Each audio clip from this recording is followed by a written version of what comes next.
Hey, sports fans, Larry Eder here. Let me just try to get this light a little better right now. If that's, don't want to mess you guys up. I hope everybody's doing well today. I'm Larry. This is the Laren Hall. And today my coffee is from, oh boy, Cannon Beach, Oregon. And it is medium roast. Sleepy Monk, I think the brand is called. Today I'm having it iced with a little bit of lemon. I hope everybody's doing well. Today's May 6th, 2026. It's the 72nd anniversary of the first sub 4-minute mile, 3:59.4, run at Ifley Road Track on a windy day. They didn't make the decision to really run the race until they were checking the wind conditions. And Chris Chataway, Chris Brazier, and Roger Bannister, who next became Sir Roger Bannister, and Chris Brazier became Sir Chris Brazier, and Chris Chataway became Sir Chris Chataway.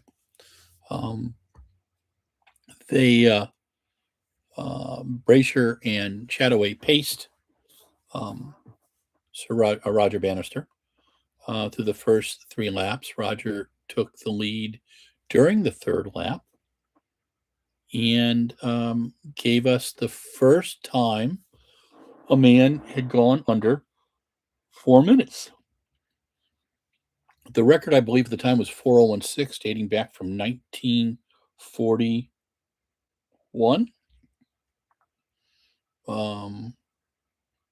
From the great Swedish runners, and which went back and forth with 2 great Swedish runners during World War II. Brutus Hamilton, the great coach from Cal Berkeley, the coach of Don Bowden, the first American to break 4 minutes. That was in 1957. In 1939, Coach Hamilton wrote, and I have this somewhere in my collection of 3,000 plus track and field books. It's called Arnie's Little Black Book. And there's a page from 1939, and it says the records that'll never be broken. And Coach Hamilton believed in 1939 that the best mile, the record for the mile would be a 4:01. The fastest 100-meter runner would be 10:1. It was fascinating. The truth is 2 years before, 1952, Roger Bannister had run a 4:02 mile, but the British Athletics Association, I think they were called the AAA at the time, did not accept it as a record because one of the athletes who was in the race allowed himself to be lapped and then paced Sir Roger Bannister to the last lap. Roger Bannister was studying to be a physician, which is the way he spent the most of his life. He retired at the end of the 1954 season, I believe. And he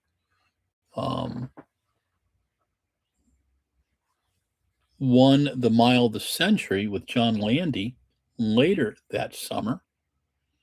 And within 3 weeks of there were 3 athletes at the time that were really going for the first 4-minute mile. Wes Santee in the U.S., John Landy in Australia, and Roger Bannister in the U.K. John Landy went to Turku, Finland, and broke Roger Bannister's record 3 weeks later. And there was only 2 men under 4 minutes, and they met in the Mile of the Century at the Empire Games, which is now the Commonwealth Games, which is going to happen in Glasgow this summer in late July, early August. We're hoping to be there. I was at the last Glasgow Commonwealth Games. This is going to be a much reduced event this year. I'm sorry. for the yawning. Been a long day already. Mm. And as that, it's actually called Fiddler's Roast. And as that caffeine courses through my central nervous system, I say the immortal words of the one, the only Joe Piani, former director of athletics at University of Notre Dame. Hey, campers. Again, episode 882, May 6th. The late James Dunaway wrote a piece about Roger Bannister in RunBlogRun, and I'll have to pull that up. I think there's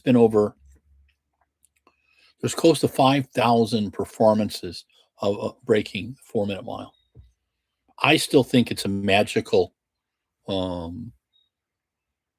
distance and a magical time. With the advent of super shoes, with the with pacing, with nutrition, with many other things, you've just seen an increase over the last 8 to 10 years, right? Craziness. Carbon plated shoes have changed middle distance running. I don't even think it's the same sport. It's to comprehend what Ron Clark, the first man under 28 minutes in the 10K, would have done, or what Roger Bannister would have done with a carbon plated shoe is just, would it have been 3:55, would have been 3:54.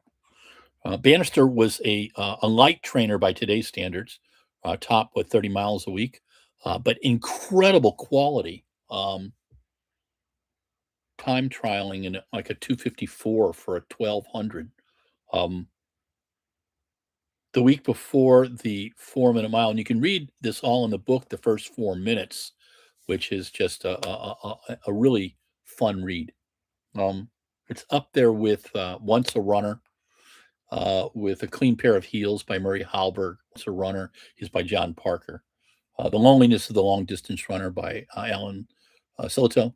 And The Unforgiving Minute by Ron Clark. And I forget who Ron's co-writer was, and then also Best Efforts by Kenny Moore. That's a small group of books that you should have on your shelf if you're a running enthusiast, right? And a couple of Mel Watman's books too. Mel Watman did an autobiography that's totally geeky and really fun. But Roger Bannister, in his standards, was a purist. He built a treadmill. They could go up to, I think, 11 miles an hour. His workouts were never more than an hour. He was advised by Franz Stampfel, the very famous Austrian coach who worked with a lot of great athletes. Again, quality-based. His partners in this incredible run, Chris Brazier and Chris Chataway. Brazier went on to Olympic greatness. Chataway went on to Olympic greatness. Brazier was a great journalist. His son, Hugh, is the race director of the iconic London Marathon, one of my favorite marathons in the entire universe. I love going to London. I just haven't been able to afford to go since 2017, I guess, and I wish I'd have been there this year. Boy, that would have been fun, right? To see the first 2 men under 2 hours.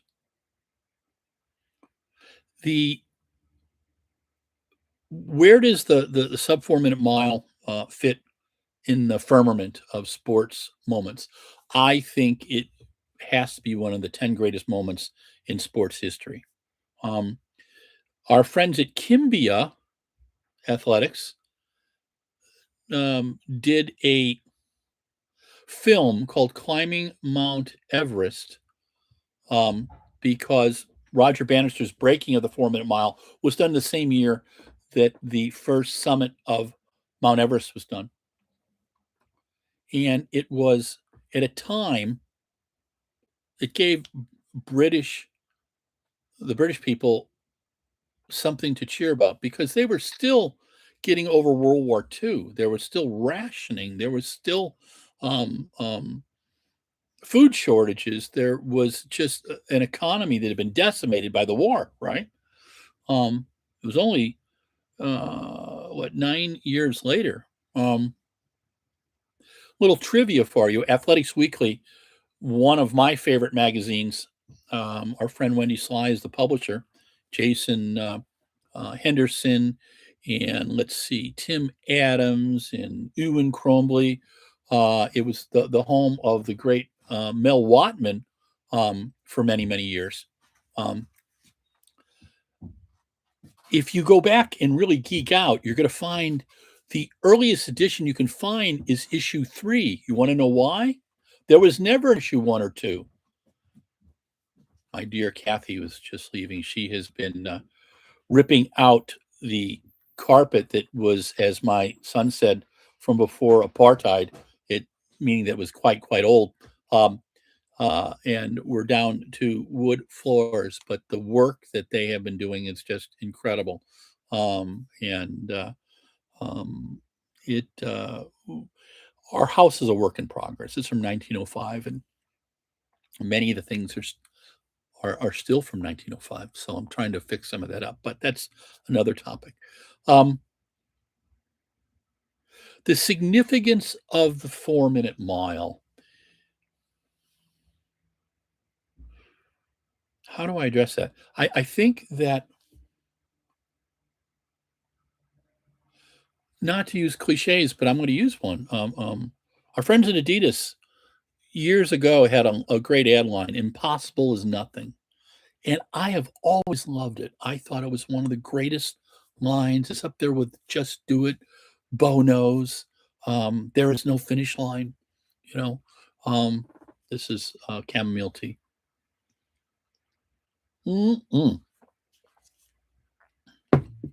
Hydrate yourselves and vary the hydration, right? Okay, so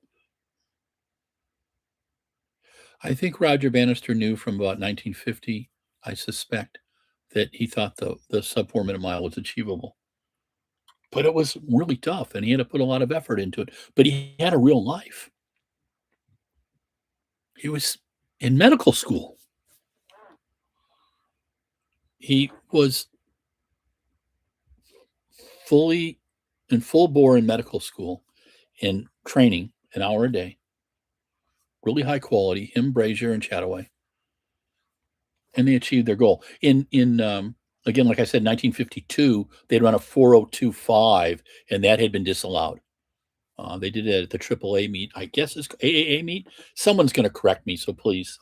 And thank you to Angus from Athletic Stats, who sent me a can of Vegemite. I'm going to have a Vegemite sandwich live during the podcast later this week, so bear with me. I've got to find out how to properly prepare it. I sent a note to Angus, and he'll be getting back to me. And anybody who knows how to get a hold of Derek Clayton and or Rob DiCostello, I'm trying to get Rob and Derek for my Titans of the Marathon podcast series, which is, I have interviews with Steve Jones. It's a tremendous interview, one of my very best, and Greg Meyer, two of my favorite people, just good human beings, but athletes that I've admired for 30 plus years. And I finally got to ask him the questions I wanted to ask him. The Greg Meyer one is mind-boggling. And Steve, I teared up during the interview. But as people know, Larry cries about, I didn't cry during Devil Wears Prada 2. I thought it was pretty good. It was enjoyable. I like Stanley Tucci, and it's just a fun story. And I feel anytime you're going to talk about media getting screwed, especially print media, we're going to talk about it, right? Okay. Roger Bannister's 3:59 4-mile. They may have tried, they could have put it off. They had every chance to put it off. I knew someone who was there, Tom Cormati, who later became, he was an early Nike bigwig, an early Reebok bigwig. He was at Nike too.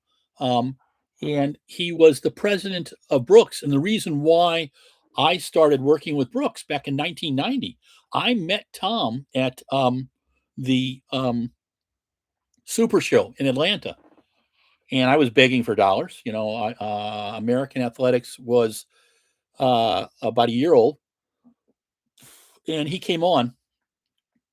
ASICS was my first footwear sponsor. And they had just changed the name to ASICS from Onitsuka. And that was thanks to Mr. Katami. And then it was Brooks.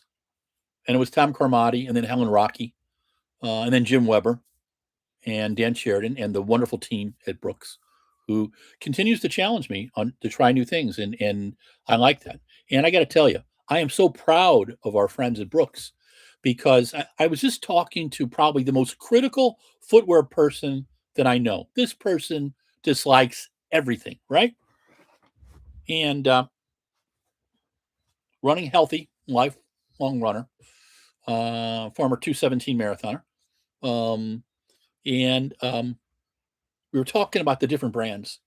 And he said, Brooks is firing on all cylinders. And that's part of the challenge with, and I'll get back to Roger Bannister. That's part of the challenge for Nike. The Structure Plus is a great shoe. The Vomero Plus, the Vomero Premium, great shoes. I think the Pegasus 42 is very, very good. The problem is my friends Gary Slayton and Tom Harchie would tell you every day, you can't make it with very good shoes anymore. There's 80 brands out there. There's 30 brands making very good shoes. There's 10 brands making excellent shoes.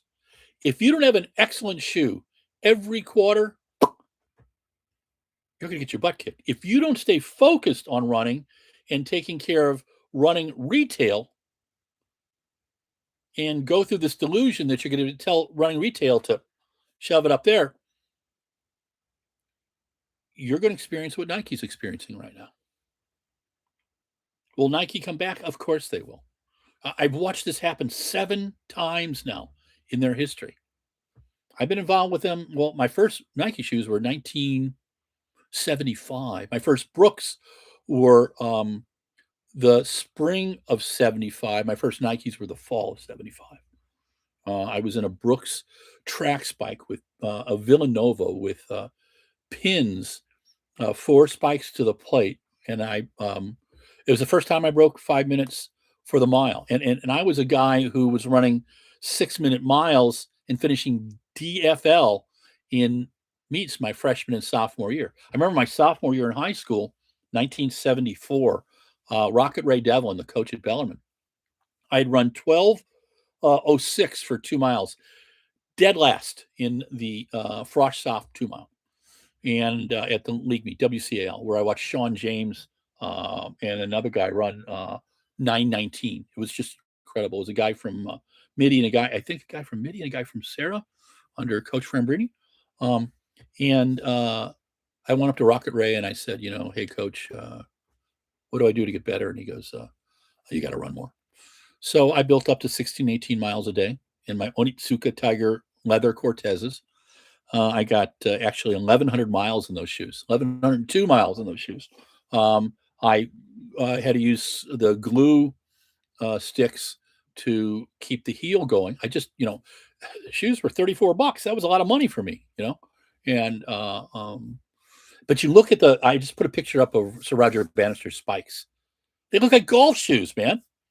So think about if he'd have been in a lighter pair of shoes, if he'd have taken the approach that Bill Bowerman did, which was put the lightest shoes on people that he could, and Kenny Moore talks about how our friend Bowerman was a cobbler, and look at some of the shoes that Adi Dassler did, for the Dassler brothers shoe factory back in the 1920s and 1930s. Fascinating, Oh, I was telling a story yesterday. I don't think I told the whole thing about Emil Zatopek. So Emil Zatopek had a really cool pair of Adidas shoes that he wore in 1952. where he won the 5,000, the 10,000, and the marathon. The only time it's ever done. And then his wife won the javelin while he was coming in the marathon. But then Dassler made him a pair of shoes without the insignia, a little more subtle, because he was running in the Czechoslovakia, which was, pretty much of a Soviet stooge at the time. And but Dassler got that, and Adidas invented sports marketing. Nike took it and beat the crap out of it and made it in its own likeness. And I think Horst Dassler would be really happy right now with where Adidas is in terms of their shoe creation and the respect for the brand, right? But you got to look at a guy like Born Gilder, who the CEO, who one of my buddies was saying today, what does Born do, man? The guy is at every athletic event. You know why he can be at every athletic event? Because he has great people in all the positions at Adidas, and he lets them do their job. How many other brands are doing that? I believe Brooks is doing that. I'm not sure if other brands are doing that. I think they're second guessing a lot. And when they're second guessing, and people don't feel empowered, and people don't buy into what they're doing, that's where you have mistakes. And that's where brands falter. And it's a reassessing. As former runners, we reassess how we've done things all the time, right? You don't think Roger Bannister had dark moments of the soul trying to figure out how he was going to break 4 minutes for the mile? It had to happen, right? You don't think Ron Hill looked at all his training and said, am I doing things right? How do I make myself better? Emil Zatopek reinvented himself every couple of years. He tried new training things, new training methods, new shoes. He wasn't above training anything. There was the story in 1956 in his last Olympics.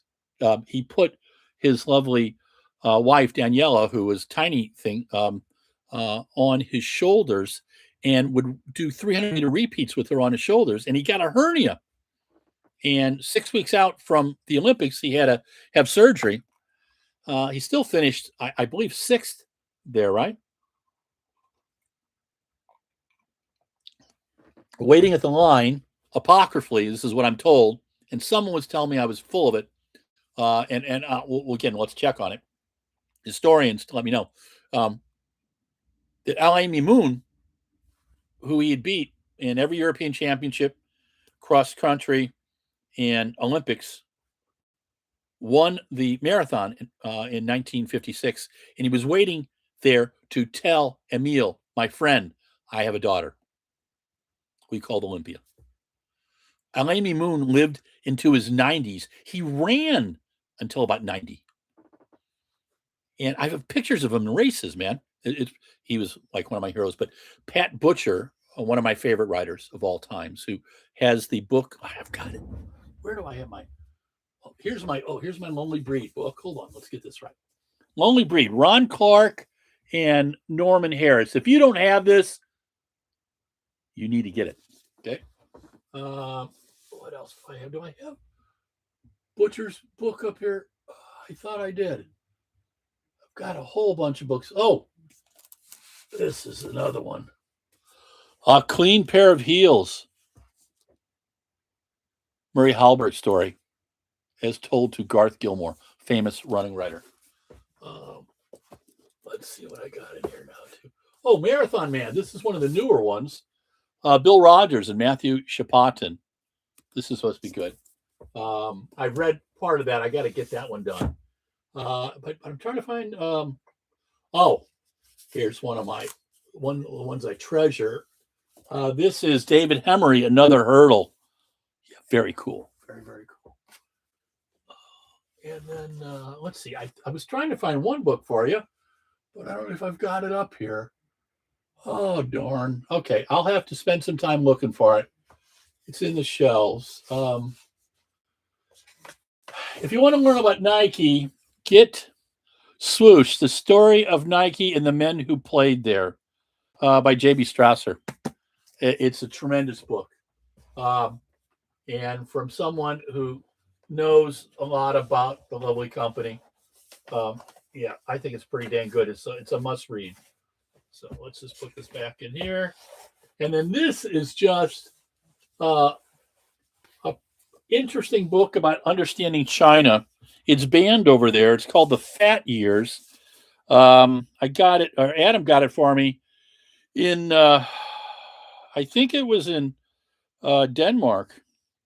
He was able to find it because, but it's an interesting read to get a feel of what happened in China after 2008, which the China changed completely at that time, and if you would have talked to the Chinese people before 2008, they would have been totally supportive of the Communist Party. After that, not happening. The level of corruption and all that kind of fun stuff, and they fixed some of it, but they haven't done a lot. So let's get back to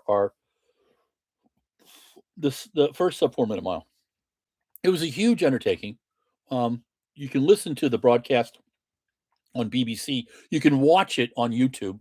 I encourage you to do that. We put up a couple stories. Senior writer Jeff Benjamin, the winner of the Roadrunners Clubs of America Excellence in Journalism Award for 2026, did a couple pieces. One was about my quest to meet Sir Roger Bannister, which is really fun, and I posted that up. But also in March 4th, 2018, is the day that Sir Roger Bannister died. I was at the World Indoor Championships. It was day 2, and I just sat down at my workstation, and I got the note, and it was heartbreaking. I had always wanted to meet him. There's a wonderful interview by Brian Lenton in Through the Tape. Brian Lenton is one of my favorite writers. He's an Aussie writer, and so Lenton's idea of doing an interview was to bring a 6-pack. You have 3, the interview person has 3, and you just kind of talk. And they're hysterical interviews. Bill Rogers, Brendan Foster, Rob DiCostella, Sir Roger Bannister, I think Stomful, just a great group of athletes. Mm-mm. My brain is starting to flow again. Sometimes it's So I was up early, took granddaughter to uni, then drove an hour to see my accountant, then drove back about an hour and 20 because of all the flooding, trying to get around some of the flooding in the area right now, and then I've been back. So my apologies on the delay with Coffee with Larry today, but I'm trying to think who said it. It may have been one of Ron Dawes' training books. Ron Dawes was a 1968 Olympian on the U.S. team. He should have never made the Olympic team, but he did, and he did it with smarts and savvy. And he's from Minnesota, he made the 1968 team in the marathon. And there's a lot of guys faster than him, but he ran smarter. And but Ron did a couple training books that I lived by, and the Self-Made Olympian I must have read 15 times. I mean, it changed my approach to Lydiard training. And when I talked to Arthur about it a couple times, he said that Ron got it pretty well, and helped me understand talking to Lydiard. And that was through my buddy Peanut Harms, because Peanut knows everybody, right? Peanut's just taken a new position with UFOS, where he's their advisor on teams. He's the team manager, but also advisor, a consultant on marketing. And our friend Angel Martinez, the man who helped bring you Reebok, the man who helped bring you HOKA, the man who helped bring you Keen about 6 months ago now, 4 months ago, he reached out to me and said, I'm sending you a pair of shoes overnight. It's going to change your life. And I got to tell you, UFOS is really solid. It's an all-day recovery product, and it's something that you're spending a lot of money on your training shoes, your racing shoes. You need stuff when you're not training, and you need to be smart about it. And UFOS is a way to be smart. you know. So, and we'll talk about training shoes in a minute again too. I want to finish up with a couple of things. I was talking about how Brooks is flying right now with some of their product, the Ghost 18, the Ghost Max 4, the new Adrenaline. I'm in the Adrenaline right now, the 23.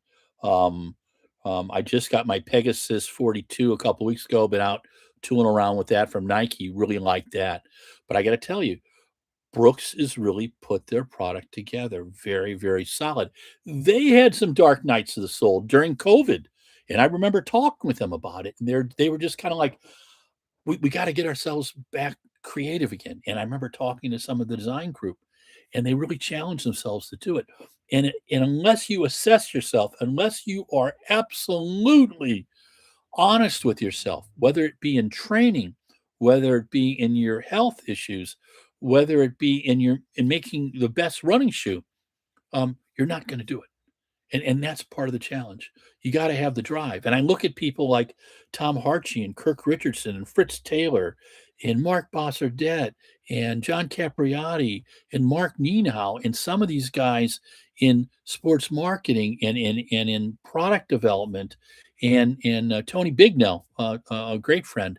And I just kind of go and guys like Adrian Leak who protected the Adidas brand and tradition by setting up a long-term contract with the Boston Marathon with Guy Morse, the smartest and, in my belief, most important sports marketing legacy of any of the marathons. But he was able to do it, and he outdid some of the other brands, many of the other brands. He outdid everybody, man, because he kept it with Boston.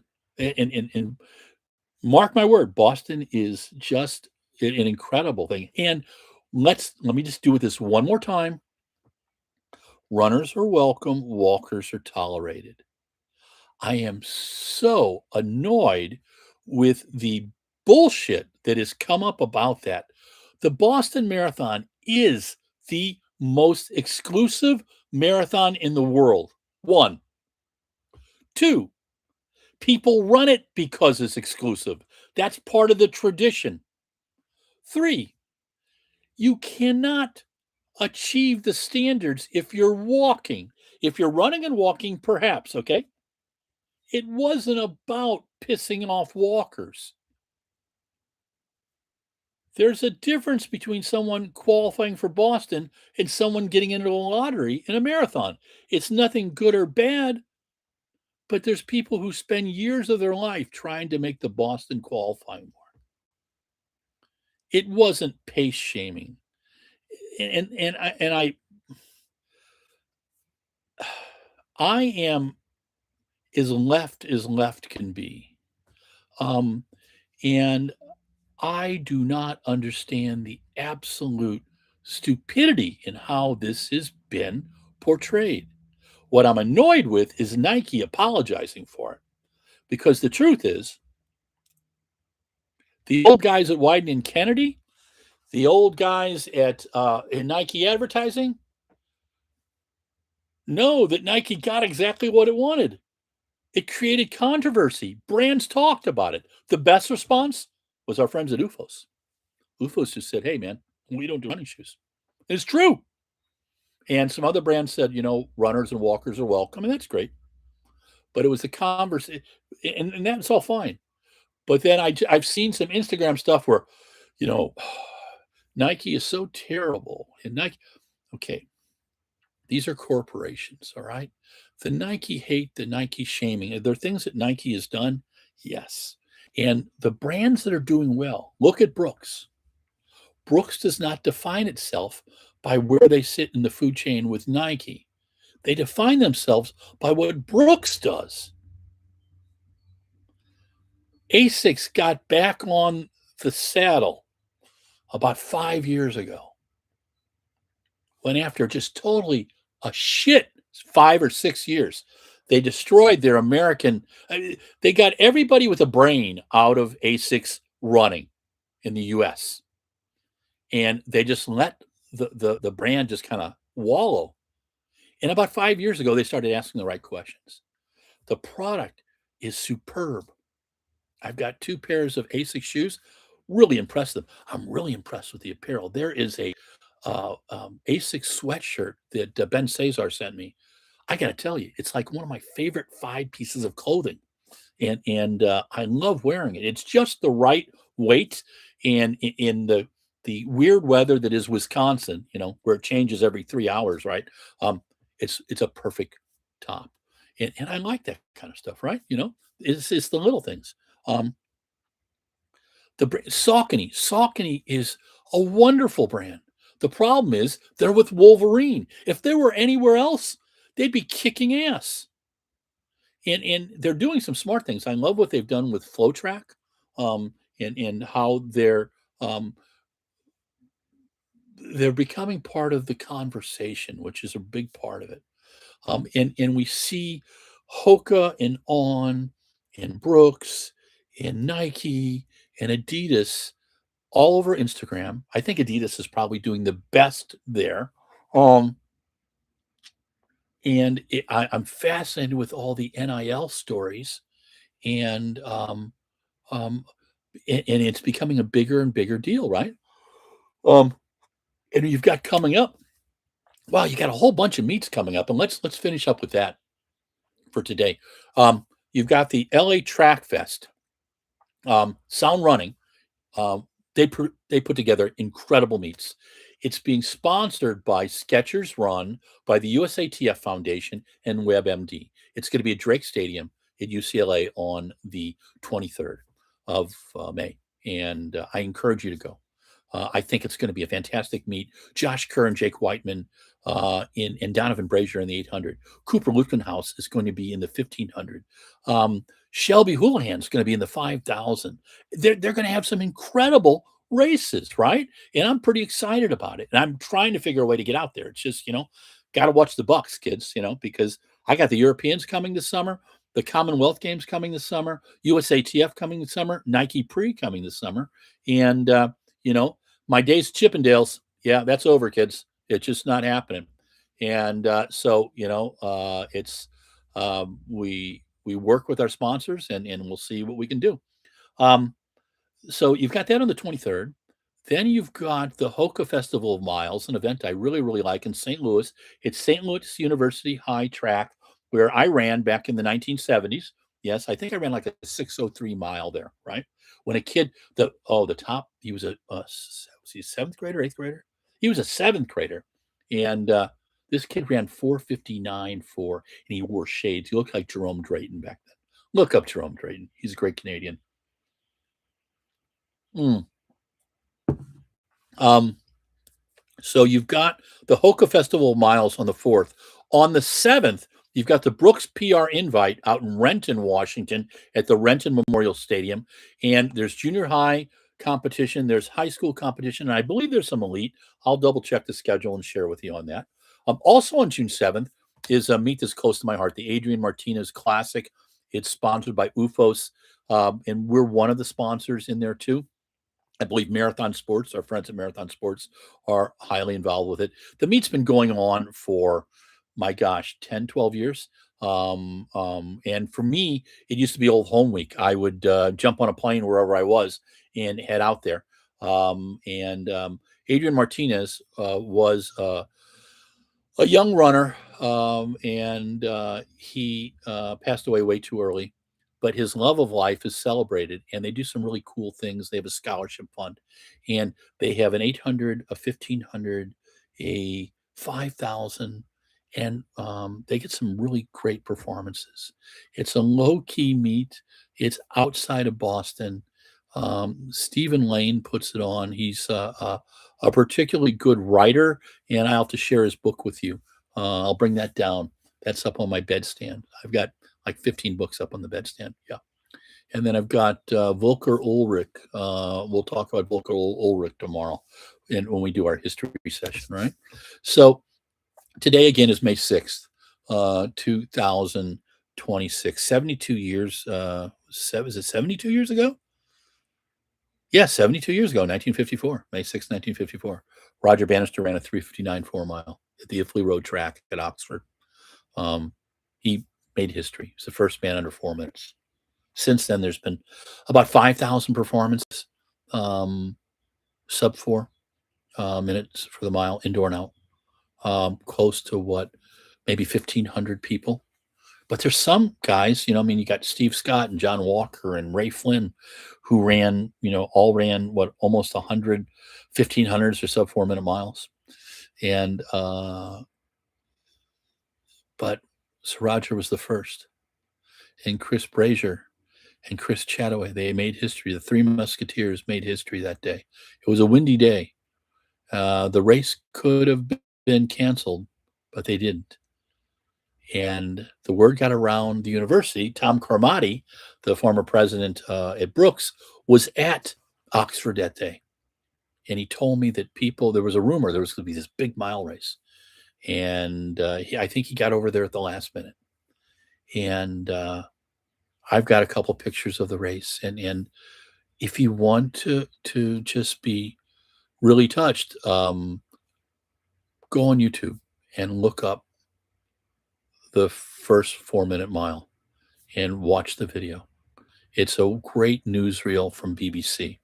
It's a brilliant newsreel. And it's when the world needed some good news. And right now, 72 years later, the world needs some good news. We have a war going in the Middle East, and countries that were not involved in it. Everybody's being affected. Gas up here is what, $4.49 in Wisconsin, and it's when's the next time there'll be a sporting event in the Middle East? I don't honestly know. I think it's going to be difficult, but we will. We hope and we pray that the war ends soon, and with as little loss of life as possible. And we are looking for some great events. The Diamond League is going to start May 16th in China. The Doha Diamond League meet, one of my favorite meets, period, is been moved till June 19th. And I'm hoping they're able to hold it. It's a great meet with a great tradition. The Diamond League is going to be exciting this year. There's a lot of fun meets, and there's some just great performances. And I just saw that Jimmy Gressier is going to attempt to break the world record for the hour run. I think that's at the Von Damme, but I'll double check. And then what else? One of the events that I dearly love that happens about this time of the year, actually happens the middle of May, is the Night of 10,000 PBs, Ben Pucci and the Highgate Harriers. And it happens in London. And in 2016, with Peter Riley, who is the director of sports marketing for athletics and running at New Balance, I drove from about 6 hours with this man on country roads, and he was bouncing the car because we were going through these rutted roads at about 70 miles, 80 miles an hour. We were bouncing so much I couldn't read the Financial Times. So I just enjoyed the view. And we got to watch the races. And then we headed back that night. And somehow he stayed awake because I couldn't. We had we had the city games the night before.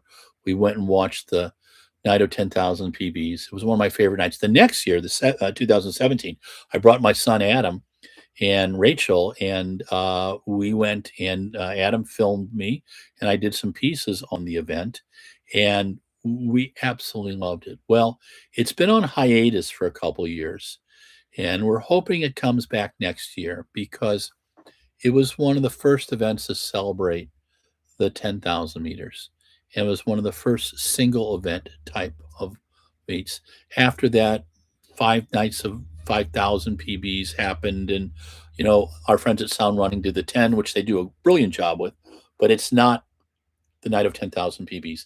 There were at least 10 heats of 10,000s at various levels. There was a beer area on the backstretch. It's where I met Nick Rose, one of my big heroes. And think about this, having a beer with Sir Dave Bedford and Nick Rose, one of the highlights of my life, right? Well, anyway, Ben Pucci's a great guy, and his club is fantastic. And I'm going to see what we can do to help them make that meet work next year, because it is a fantastic event and it deserves to be held. And I've missed it for several years, but I've enjoyed watching it from afar. Their streaming is always good and it's always free. And don't get me started on the free stream. But again, your assignment tonight, kids, is to watch the BBC film clip of the first sub 4 minute mile. I'm going to find it, link to it. So anyway, thanks to my friends at Brooks, who've been a sponsor for American Athletics, American Track and Field, Running Network, RunBlogRun, since 1990. Thanks to our friends at Furnished Quarters, who got me to New York this year. If you're staying somewhere for over 30 days, please check out furnishedquarters.com. They have some great opportunities for you. Our friends at Verily Storyworks, we helped raise some money on their project about Jim Thorpe, the world's greatest athlete. Jim Thorpe, LLC. Learn more at verilystoryworks.com. Our friends at Nike. Nike, I go back with Nike to 1975. I have worked with Nike since 1985, and through many generations of great people there, and believe in the brand, and it will get better. It's hard for people who've cared about the brand,